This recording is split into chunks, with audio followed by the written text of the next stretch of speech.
পবিত্র রমজান মাস। রমজান মাসে এরকমের একটা আইটেম না দেখালে কি হয়? আসসালামু আলাইকুম আমার প্রিয় ভাই ও বোনেরা, তোমরা সবাই কেমন আছো? আলহামদুলিল্লাহ আমি ভালোই আছি। আজ আমি বানিয়ে ফেলবো কাঁচকলার টিকা কাবাব। এটি বানানোর জন্য আমাদের নিজ গাছের কলা ও দুটো আলু সেদ্ধ করে নিয়েছি। তারপরে আলু ও কলার আঁশগুলো ছাড়িয়ে নিব। ছাড়ানো আলু ও কলাগুলো আমি একটি চামচের মাধ্যমে মেখে নিব, কারণ আলু ও কলাগুলো প্রচুর পরিমাণে গরম ছিল। তারপর দিয়ে দিব লবণ, হলুদ গুঁড়ো, মরিচের গুঁড়ো, জিরার গুঁড়ো, ধনিয়ার গুঁড়ো ও টেস্টি লবণ। সবগুলো গুঁড়া মশলা দেওয়া হয়ে গেলে এরপর দিয়ে দিব আদা বাটা, রসুন বাটা।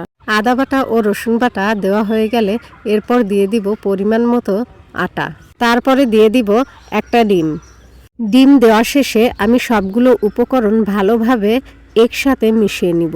যতক্ষণ পর্যন্ত মশলাগুলো সুন্দরভাবে না মাখা হয় ততক্ষণ পর্যন্ত আমি মাখতে থাকব, যাতে করে সব উপকরণ কলা ও আলু একসাথে মিশে যায়। দেখো ভাই ও বোনেরা, চারিদিকের আবহাওয়াটা কি সুন্দর, মিষ্টি রোদ যেন হেসে উঠছে। এদিকে আমারও কিন্তু মনটা ফুরফুরে লাগছে। এরপর দিয়ে দিব ভেজে রাখা কিছুটা পেঁয়াজ। তারপর দিয়ে দিব পেঁয়াজ ভাজা তেলটা। তেল দেওয়া হয়ে গেলে সবগুলো উপকরণ আবারও একসাথে মিশিয়ে নিব। দেখো সবগুলো উপকরণ কি সুন্দরভাবে মিশে গেছে। তারপর হাতে কিছুটা তেল মেখে সুন্দরভাবে গোল গোল করে নিয়ে ফেলবো কাঁচকলার টিকা কাবাব।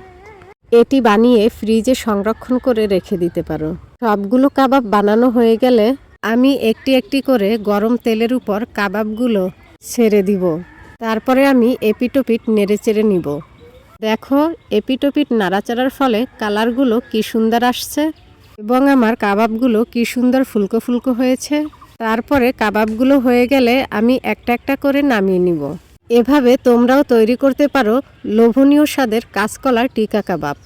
আমি কিন্তু এই কাঁচকলার টিকা কাবাব প্রথমেই বানিয়েছি, আগে কিন্তু বানাইনি। তাই আমি দেখছিলাম আর ভাবছিলাম কখন ইফতারের সময় হবে আর কখন খেতে পারবো। খাওয়ার আগে দেখলেই যেন প্রাণটা জুড়িয়ে আসে।